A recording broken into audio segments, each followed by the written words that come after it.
6h37, confirmando 6h37, estamos de volta aqui com o nosso Panorama 95, recebendo aqui o José Procópio de Lucena, ele que é assessor do movimento dos atingidos e atingidas pela construção das obras da barragem de Oiticicas. Procópio, seja bem-vindo aqui ao nosso Panorama 95, bom dia.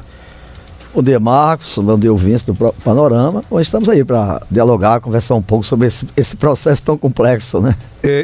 Nós lhe convidamos aqui porque ontem nós trouxemos aqui o doutor Adriano Silva, juiz lá de Jardim Pirense, que vem assessorando toda essa questão, né, que envolve as obras da barragem Oiticica e principalmente o movimento dos atingidos e atingidas, e o doutor Adriano levantou aí a possibilidade de dificuldade de transferência de recursos para a obra que poderia inviabilizar o futuro dessas obras. Para que o ouvinte possa entender como é que se encontra nesse momento, o que é que existe realmente de preocupação com relação às obras da barragem. Bom, Marcos, essa barragem, ela é uma história, né? O servidor conhece a história dela há 60 anos. Ela é uma história meio trancoso, né? De complexidade, né? De desmantelo, né? De falta de planejamento. Eu já coloquei isso aqui uma certa vez.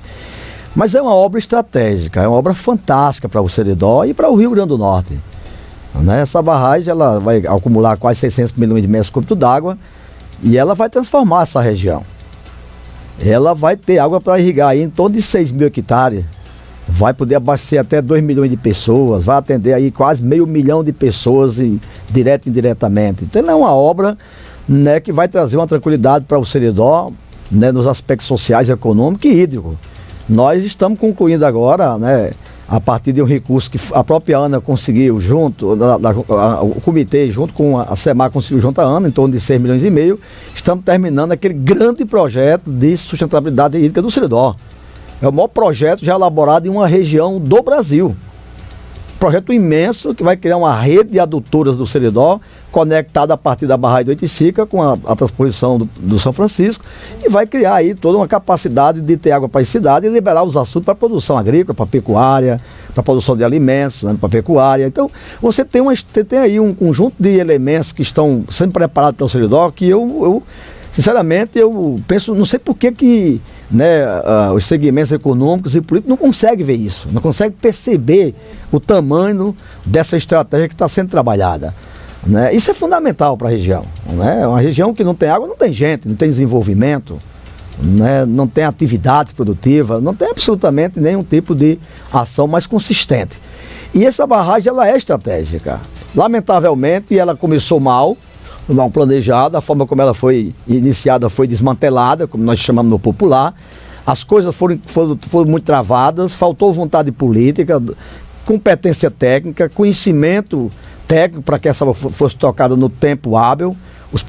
Todos os projetos básicos executivos tiveram problemas de execução, né, inclusive por sua qualidade. Tudo isso foram interrompendo, falta de contrapartida do governo do estado, tudo isso foram criando um processo de problemas, tanto é que ela parou 5 vezes, né, tem uma ação extrajudicial, onde tem um acordo extrajudicial e há inclusive a justiça acompanha isso e faz a conciliação, mediação desse conflito entre Estado e sociedade. Né? E isso tudo foi fazendo a obra ficar mais clara no cotidiano. E hoje, qual é a situação? O governo da obra, em 2010, tinha um orçamento de 311 milhões de reais. Né? E esses 311 milhões de reais, né, não serão suficientes para concluir a obra. Então foi feita uma nova técnica, um novo aditivo de prazo financeiro de mais de 239 milhões. Dos 311 milhões iniciais, o recurso que tem em caixa hoje é 32 milhões. Foi o último recurso desses 311 milhões. E desses 311 milhões, o governo do estado assumiu o compromisso de liberar de contrapartida 6,11%. E o governo já nunca teve esse recurso na hora certa. Sempre atrasou. Tanto no governo passado, de Rosalba, quanto no governo de Robson. E, no caso, o repasse dos recursos federais depende dessa contrapartida? Eles repassam e para poder captar outra parcela, precisa que gaste esse dinheiro, tenha a contrapartida, gaste o dinheiro e preste conta, evidentemente. Então essa dificuldade de repassar essa contrapartida não é do atual governador Robson? Não, ela vem já do governo passado, mas os 4 anos do governo Robson foi 4 anos de dificuldades. Isso nós sabemos. Mas convenhamos que também avançou bastante no governo. Não tenha dúvida, aí nós podemos avaliar, né? O secretário Maíto tem um papel importante, estratégico nisso, se empenhou pessoalmente nisso, a gente sabe, mas foi um empenho pessoal, não foi um empenho do governo, foi um empenho de Maíto, secretário. Isso é insuficiente para uma obra de Estado. Essa obra não é obra de um governo, é obra de Estado. Tanto é que ela já passou passou 2 governos, vai entrar no 3º governo. Né? E federal também, já vai passar 2 governos federal e vai entrar no 3º. E aqui vai passar 2 governos estaduais e vai entrar no 3º. Uma obra que era para terminar em 2015, nós estamos em 2018, vai terminar em 2020. E nós estamos vivendo agora um impasse, mais um impasse. Olha, e esse impasse também envolveu em alguns momentos, dificuldade de relacionamento entre o Estado e o DENOX. Teve também suas sequelas políticas relacionadas a isso. Né? E continua tendo. Tudo de forma que essas dificuldades todas elas são inerentes à própria natureza do Estado e da política. Agora, não são justas quando se trata de uma realidade como é o Seridó e a comunidade de Barra Santana e toda a bacia hidráulica ali, que tem 4 mil pessoas, que está aí quase há 5 anos num sofrimento, numa incerteza, numa dúvida, né, numa falta de perspectiva, de rumo, o que fazer da vida. Então isso dói demais, machuca, isso humilha, isso pisoteia, né? E infelizmente o Estado e o governo não tem essa... O tempo do governo não é o tempo da sociedade, não é o nosso tempo. É um tempo cheio, marcado de burocracia, de politicagem, de interesse pequeno, né? De coisas ruins, de coisas boas, de coisas ineficientes, mas também de coisas eficientes. É uma coisa complexa. E nós estamos vivendo agora esse momento. Nós temos 32 milhões em caixa, né? As obras praticamente estão paradas. A obra da Nova Barra Santana está literalmente parada. Parece um cemitério abandonado. É lamentável aquilo ali, é vergonhoso. Tanto a social como a física? Não, a social. Certo. A física, o que aconteceu? A física voltou, mas está num ritmo também quase parando. A física, que é a própria barragem, quem toma conta dessa execução é a IT Encalço, é um consórcio. Esse consórcio, ele tinha produzido já, de junho até agosto, em torno de 12 milhões e 400. Aí recebeu 7 milhões, dos 32 milhões que foram liberados, recebeu 7 milhões. E ainda não recebeu os 5.400. Voltou para campo e para escritório com 182 funcionários, e pagaram os funcionários. Mas estão num ritmo quase parando e deve parar, se não receber os 5 milhões e 400 está faltando, mais o mês de setembro, que é 1 milhão, e mais agora o outubro que vai estar terminando, e tem mais um replanejamento de 21 milhões de reais, que é aquilo que foi sendo feito na obra sem estar planejado, sem estar no contrato, né, que chega a menos de 25% do contrato, o que é permitido pela lei, pela lei, né, das licitações, da 866, é permitido. Mas está lá, foi aprovado pela PGE, eles estão aguardando. Então isso tudo está lá sem ser pago. A outra empresa, né, que mudou até de razão social, isso é estranho no meio do caminho, é um desmantelo sem fim desde o começo, essa obra da Nova Barra Santana. Caiu aquelas 32 painéis daquela ventania que deu, né, a obra é lenta, não produz, não anda. É uma empresa que não consegue comprar um bujão porque não tem crédito. É um negócio desmantelado, desorganizado. E aí, no meio do caminho, ela muda de razão social. E ela tem produzido, nesses 3 meses, 1 milhão e 300 mil reais. Também não recebeu. E tem um replanejamento de 7 milhões de reais, que também não recebeu. E está tudo parado lá. Tudo literalmente parado. Ontem nem vigia tinha na obra. Chegamos lá ontem, entrei, nem corrente, lá não tem mais nada. É uma coisa assustadora. E os funcionários em casa? Todo mundo em casa, mas sem funcionários, sem receber. Esses estão sem receber em agosto. E outros meses, inclusive, para trás. Fornecedores sem receber, tudo lá parado. Então nós, antes de ontem, fomos ao juiz, porque nós tivemos, no dia 5 desse mês que passou, nós tivemos uma sessão pública lá em Jucurutu, envolvendo, né, todo mundo, envolvendo aí o juiz que coordena essas sessões públicas de mediação de conflito, né, com o DENOX, com o governo do estado, com todos os órgãos. E aí houve uma série de acordos, inclusive ficou acordado que na próxima semana, na semana seguinte, já teria contrapartida, e até hoje não entrou a contrapartida. O juiz conversou com o Maíto, inclusive na segunda-feira, ele garantiu que entraria hoje. Mas isso já foi tão garantido, já foi tão dito e cantado, verbalizado, que a gente não sabe mais o que é verdade e o que não é. Eu tive com o Maíto, inclusive, né, 8 dias, e ele colocou a dificuldade que está a secretaria, não tem mais nenhum carro, né, ele teve que, inclusive, tirar do bolso dele para botar um Celta para poder viajar, gastou o dinheiro com esse Celta, né, está sem pagar, inclusive, a sede onde está com a secretaria, um desastre total. Então, eu fico imaginando como vai funcionar essa estrutura, nessas condições. Aí você dizer, mas o Maíto tem dado um empenho pessoal, valoroso, mas não é de governo, é coisa pessoal. Dificuldade imensa. Aí nós estamos nesse entrave, e aí nessas conversas nós vamos ter que agir. Se a contrapartida não agir, nós vamos agir juridicamente. Temos que agir para garantir a contrapartida. Por que nós estamos brigando por isso? Porque gastando esse dinheiro de imediato, né, você pode solicitar mais 44 milhões de reais de imediato. Esses recursos estão disponíveis, inclusive, né, e o DENOX, né, o próprio DENOX já sinalizou, né, e aí você podia pedir mais 56 milhões de emenda parlamentar ainda para esse ano, para deixar as coisas acordadas e deixar dinheiro para iniciar o próximo ano, porque no próximo ano, quando entrar o novo governo, né, você vai ter 3, 4 meses para esse governo se situar, conhecer a obra, indicar secretários, né, cargo de escalões. Não é assim, para tudo. Então, se tiver recurso para ir trocando a obra, né, e a gente acompanhando, o juiz acompanhando, o Ministério Público Federal, ela não sofria descontinuidade. E o nosso medo é essa coisa, porque as obras praticamente paradas, né, você tem recurso em Brasília, inclusive o DENOX sinalizou que existe 900 milhões de reais no Ministério da Integração para ser gasto, e não tem projeto, não tem projeto para gastar esse dinheiro, e a Barra de 25 precisando de recursos, mas infelizmente é essa formiga pesada, essa preguiça que não anda, que não faz as coisas funcionar. Então a gente fica num grau de preocupação imensa. E mais do que isso, tem um conjunto de demandas, né, que foram tocadas pela própria ANA. A ANA ortogou, fez uma ortoga de uso de água para barragem, mas tem um conjunto de condicionantes. E essas condicionantes são complexas, e o Estado está mostrando que não tem competência de cumprir as condicionantes.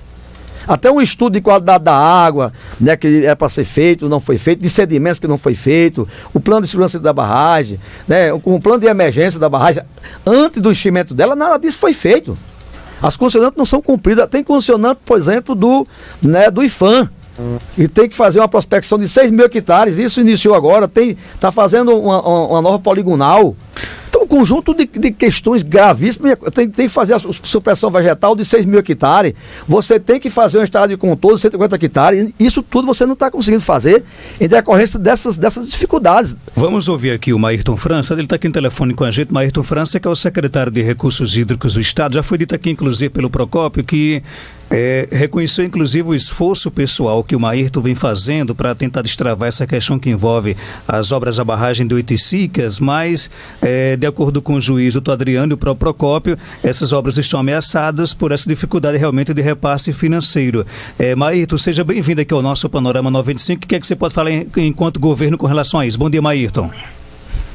Bom dia, Marcos. Bom dia, Procópio. Bom dia, ouvintes da Rádio Rural. É o seguinte, de fato, o pouco que eu ouvi do que o Procópio falou agora, nesse momento, ele está coberto de razão. De fato, há muitos problemas ainda a se resolver. É uma obra muito complexa, né? Procópio sempre fala e a gente concorda a respeito disso.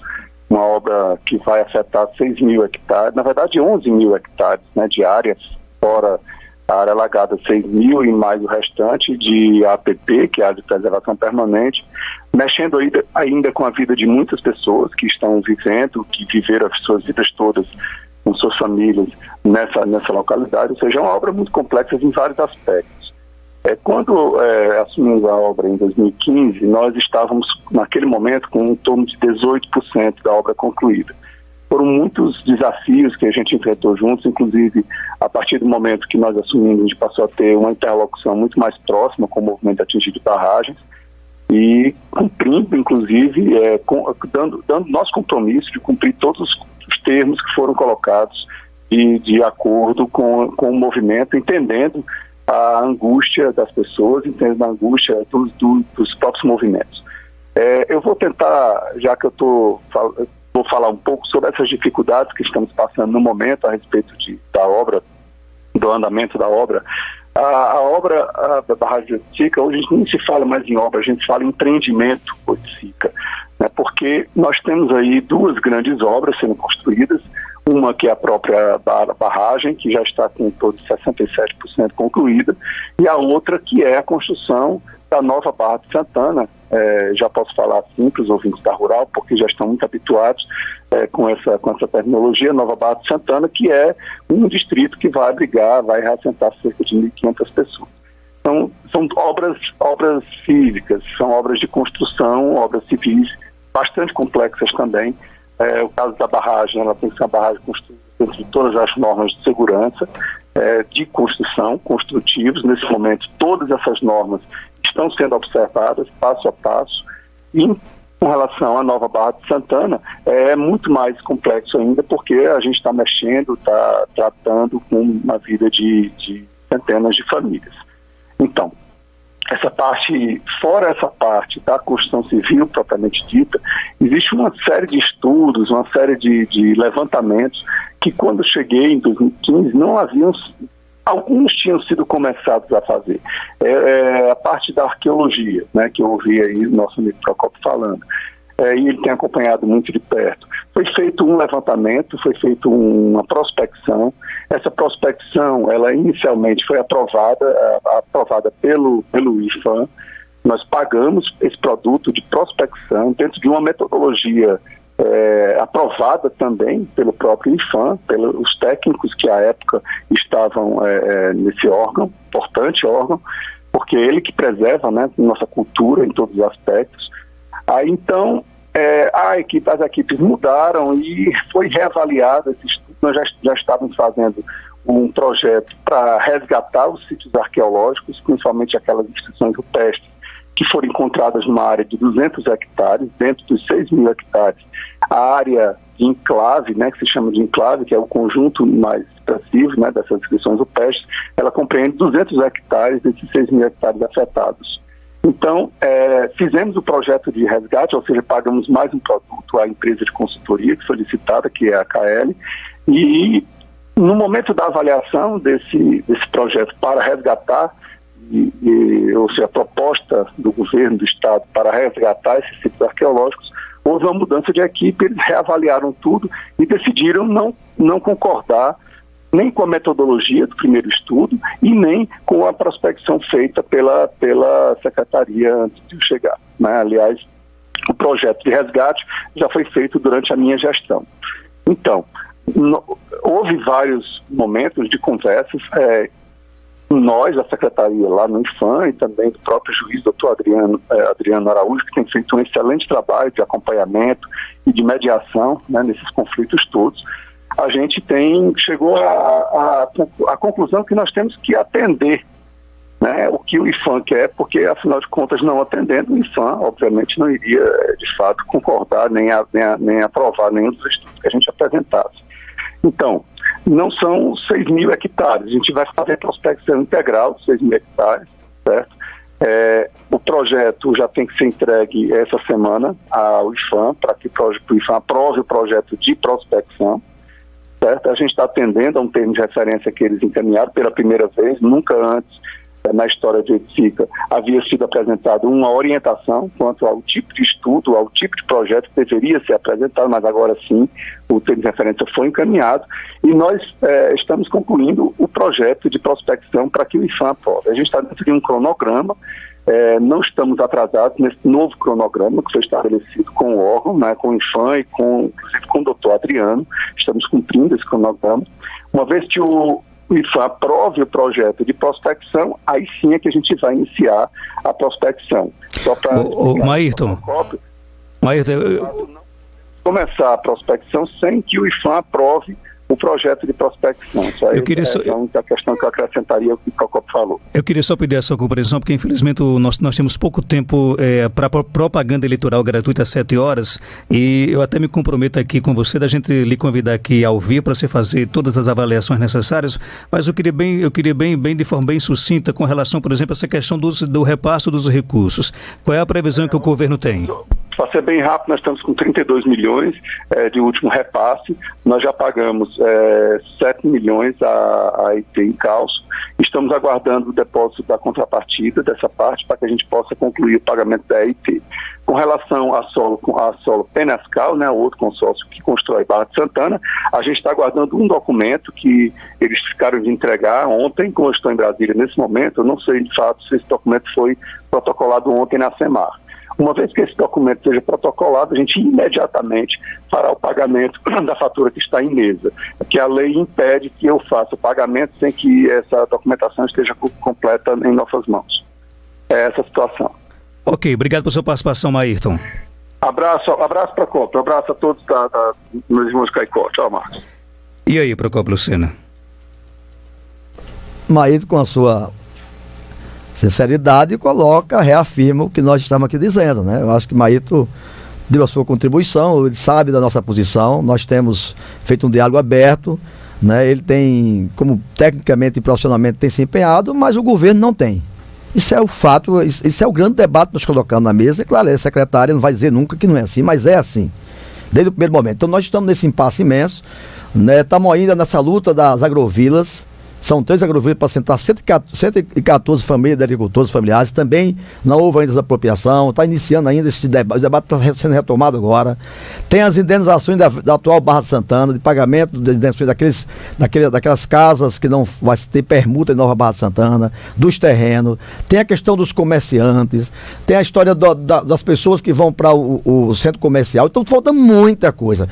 O complexo como ele foi colocado, o complexo Barra de Santana, Barra do Icica é muito grande. E me parece que o Estado e o governo e quem elaborou o projeto não tinha essa clareza. Hoje nós temos. Portanto, a participação do Ministério Público Federal, né, do juiz Adriano, com sua capacidade de mediação, de todos esses atores, as sessões públicas, nesse termo extrajudicial, tudo isso, Marco, está operando na perspectiva de fazer com que essa barragem seja concluída, com todas as suas demandas sociais. E se não fosse essa luta, essa mobilização dessa frente de forças, do movimento sindical, do movimento popular, do Ministério Público Federal, juiz, de todos nós, não sei como é que estava essa obra. Porque tudo o que acontece nessa obra é dialogado, é conversada. Há uma fiscalização do Ministério Público Federal pelo recurso que está sendo implementado, mas há essa dificuldade clara, viu? O Maíto coloca isso clara. As condicionantes que o IFAM colocou e a ANA, essa me preocupa, porque a gente sente que o Estado não tem tido condições de dar resposta a isso. E aí vem a mudança de governo para começar tudo de novo, e nós não podemos começar no zero.